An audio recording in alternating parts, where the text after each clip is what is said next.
Esta es la historia de una enfermedad que afecta al motor mismo de la vida.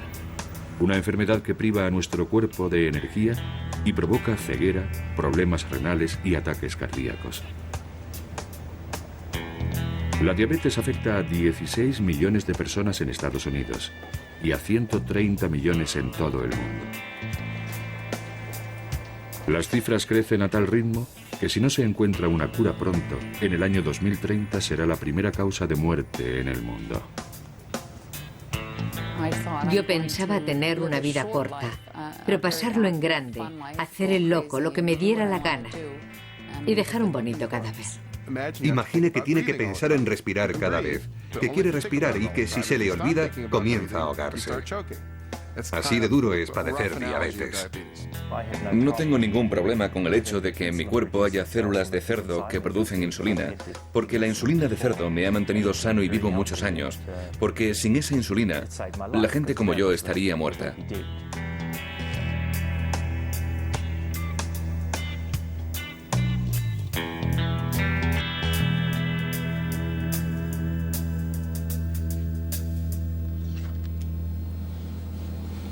Lori McDonald, de 41 años, padece diabetes. Una enfermedad que de manera imperceptible va consumiendo su cuerpo, acortando su vida. Lori nunca puede olvidar que tiene diabetes porque debe inyectarse insulina 4 veces al día para seguir viva. Cuando alguien padece diabetes, también se dice que tiene azúcar en la sangre. El azúcar en sangre o glucosa es el combustible que hace funcionar nuestro cuerpo. Inunda el torrente sanguíneo después de haber comido y recorre el cuerpo para que lo absorban nuestras hambrientas células. Sin embargo, la glucosa no puede pasar directamente de la sangre a las células. Para atravesar las membranas celulares, la glucosa necesita la ayuda de una hormona llamada insulina. Los diabéticos como Lori no producen insulina. Las células de su cuerpo no pueden conseguir la comida que necesitan de forma natural, y sin su inyección de insulina, Lori moriría. Pero la insulina artificial no es una cura, porque a diferencia de la insulina natural, no puede mantener el nivel de azúcar en sangre estable. Aunque compruebe sus niveles de azúcar 4 veces al día, Lori jamás estará completamente segura de tenerlo bajo control. Por la noche, mientras duerme, su cuerpo a veces se queda sin glucosa, privando al cerebro de su suministro de energía, y sin saberlo, Lori cae en coma. Mi diabetes está en un punto ya que no me doy cuenta de cuándo paso de estar dormida a inconsciente. Así que generalmente no sé cuándo voy a perder el conocimiento. Y es mi hijo quien me encuentra con convulsiones o peor. Y acabo por despertarme en una ambulancia o en el hospital.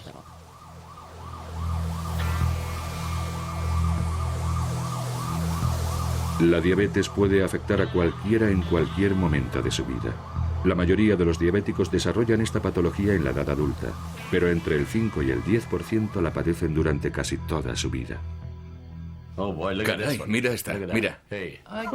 Sí, ahí todavía no era diabética. Mira qué pinta tan buena tenía eso.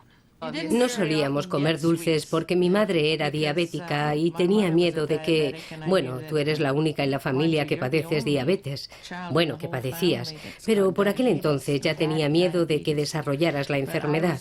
Por eso no dejaba que comieras muchos dulces.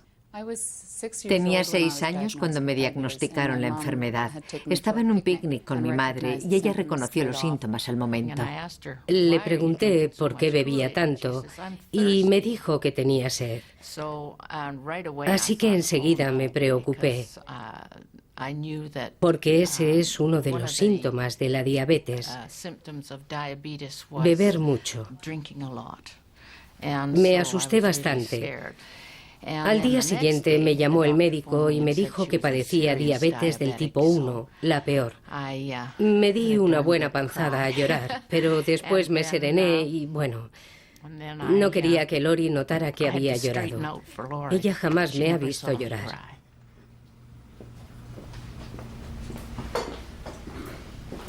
Para Lori, de 6 años de edad, y sus padres, la vida cambió de la noche a la mañana. Ahora tenía que controlar su dieta y el ejercicio físico que realizaba, además de inyectarse insulina cada pocas horas. Recuerdo en concreto cómo el médico me decía que pasarían al menos 10 años antes de que se encontrara una cura para la enfermedad. Y yo por entonces tenía 6 años y medio. Y me aterrorizó la idea de que faltara todavía tanto tiempo. Porque para entonces ya tendría 16 años. Sería casi una adulta y ya no podría hacer nada divertido. La diabetes se está convirtiendo con gran rapidez en la enfermedad con mayor tasa de mortalidad del mundo. En los últimos 10 años, el número de diabéticos ha aumentado en más de un 30%, y de momento no parece que esta tendencia vaya a cambiar. La principal causa de esta epidemia es el sobrepeso, un problema cada vez más común. Al engordar parece que nuestro cuerpo pierde la habilidad de controlar los niveles de glucosa en sangre. Así es como el 90% de los diabéticos desarrollan la enfermedad y se conoce como la diabetes tipo 2. Sin embargo, el caso de Lori es diferente. Como diabética de tipo 1, no produce nada de insulina. Su cuerpo, posiblemente como consecuencia de algún virus, acabó con todas las células del páncreas que producían insulina.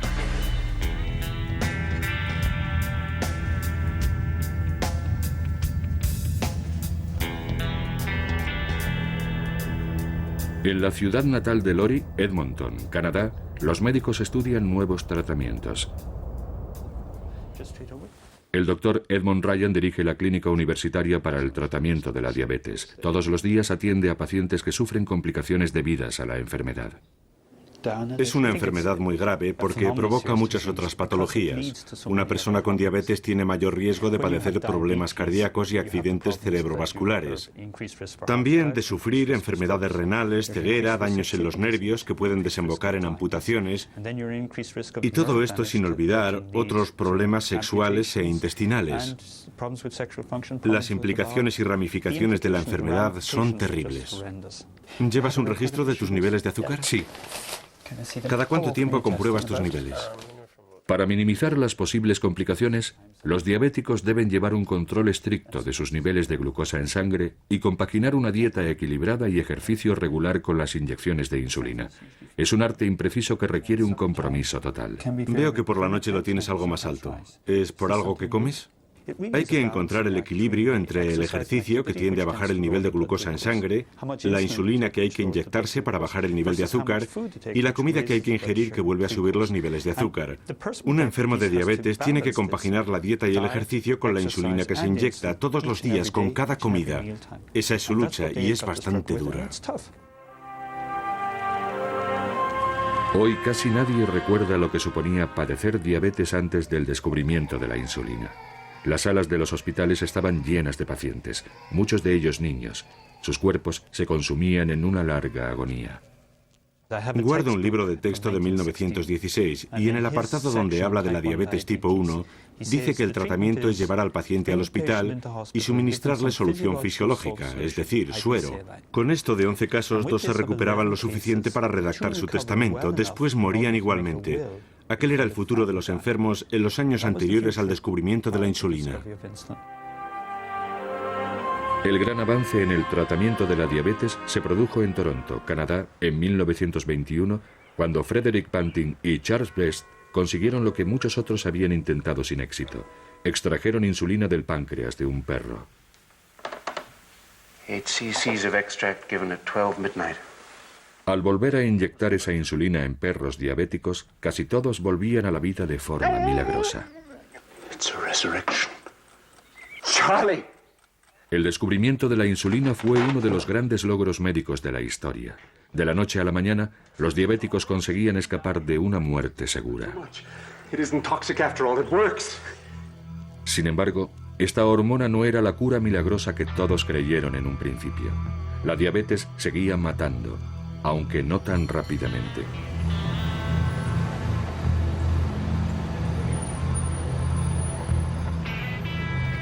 La diabetes no se hereda, pero un niño de padres diabéticos tiene muchas más posibilidades de desarrollar la enfermedad que otros sin ningún caso en la familia. Scott tiene 45 años y la diabetes está presente en su familia desde hace 2 generaciones. Este es mi abuelo. Creció en Indiana y desarrolló la enfermedad siendo ya adulto. Fue una de las primeras personas en tratarse con insulina y eso hizo durante un par de años hasta que finalmente murió. Hacía poco que habían descubierto la insulina y se pensó que era la respuesta a la enfermedad. Todavía se desconocía que era bastante más complicado.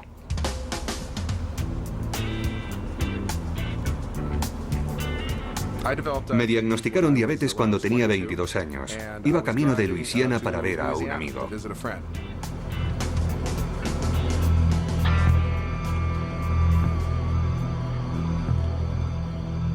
Recuerdo que comencé a sentirme mal y mi estado empeoró conforme avanzábamos hacia el sur.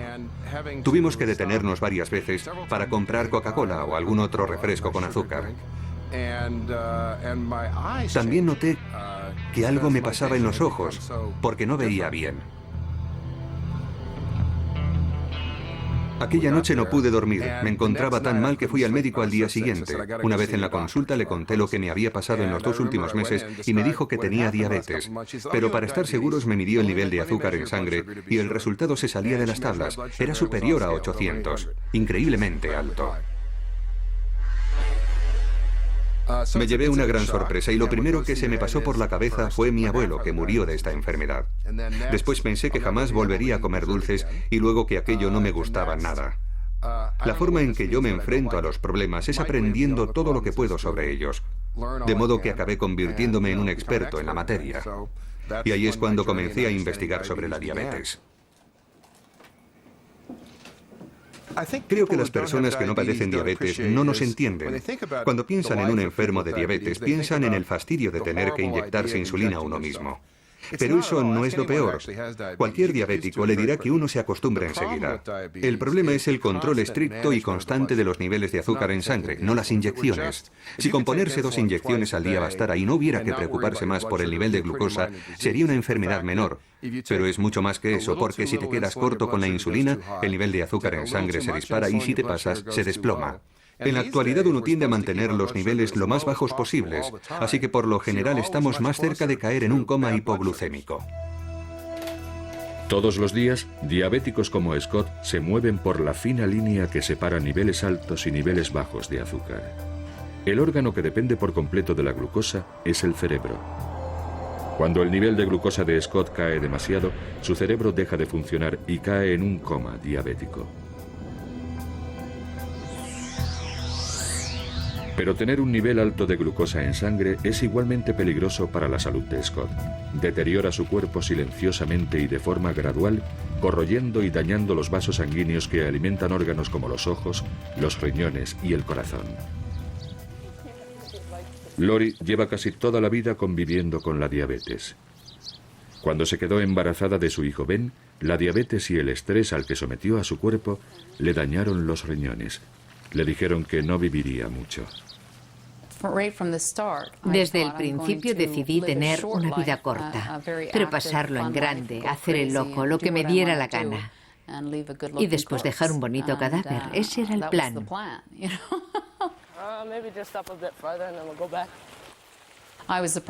Me sorprendió llegar a los 30, la verdad. De todas formas, yo siempre le hablaba a mi hijo de mi situación. Intentaba prepararle para mi muerte. Quería que supiera la verdad y cómo cambiarían las cosas cuando yo faltase.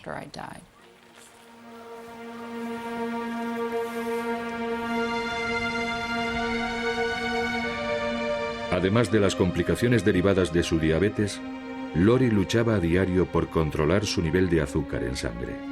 Inyectarse la cantidad de insulina adecuada no es una ciencia exacta, y Lori descubría que a veces sus niveles bajaban demasiado.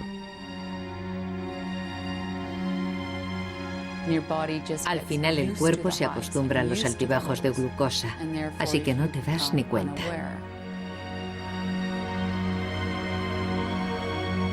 Cuando el nivel de glucosa baja demasiado, la mayoría de los diabéticos se sienten débiles o tienen temblores, pero el cuerpo de Lori no mostraba ningún síntoma.